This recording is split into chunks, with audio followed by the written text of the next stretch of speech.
देशात, जगात आणि प्रत्येक राज्यामध्ये ती झालेली आहे. पण तरी देखील हे हळूहळू पुन्हा आपल्याला अर्थकारण सुरळीतपणे आणावं लागेल आणि ही इकॉनॉमी व्यवस्थितपणे राखेला लागल्यानंतर पुन्हा एकदा आपल्या घरांच्या संदर्भातले जे काही आपले बरेच वर्षानुवर्ष पडत असणारे प्रश्न आहेत हे सोडवले गेले पाहिजेत अशा प्रकारची सगळ्यांचीच भावना आहे. त्यामध्ये मी स्वतः जातीनं लक्ष घालीन आणि घातलेलेच आहे, परंतु पुढं पण ज्यावेळेस परिस्थिती सुधारली त्यावेळेस मी योग्य पद्धतीचे निर्णय घेईन.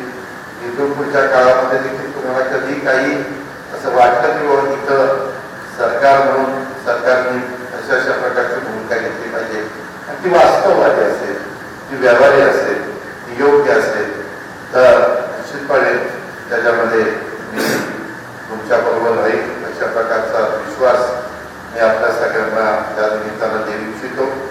आणि आपण सगळेजण उत्तम प्रकारचं काम करताय त्याबद्दल खूप खूप करतो, तुम्हाला धन्यवाद देतो, तुमचं अभिनंदन करतो. आणि असं सातत्य पुढं आपण सगळ्यांनी टिकवावं.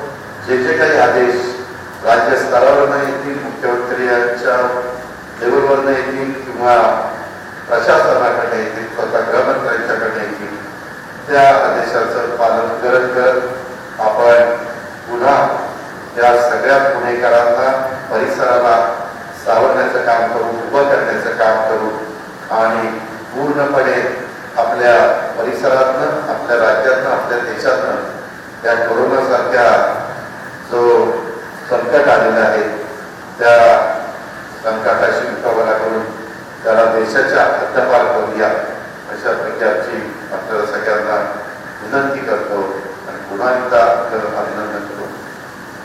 धन्यवाद.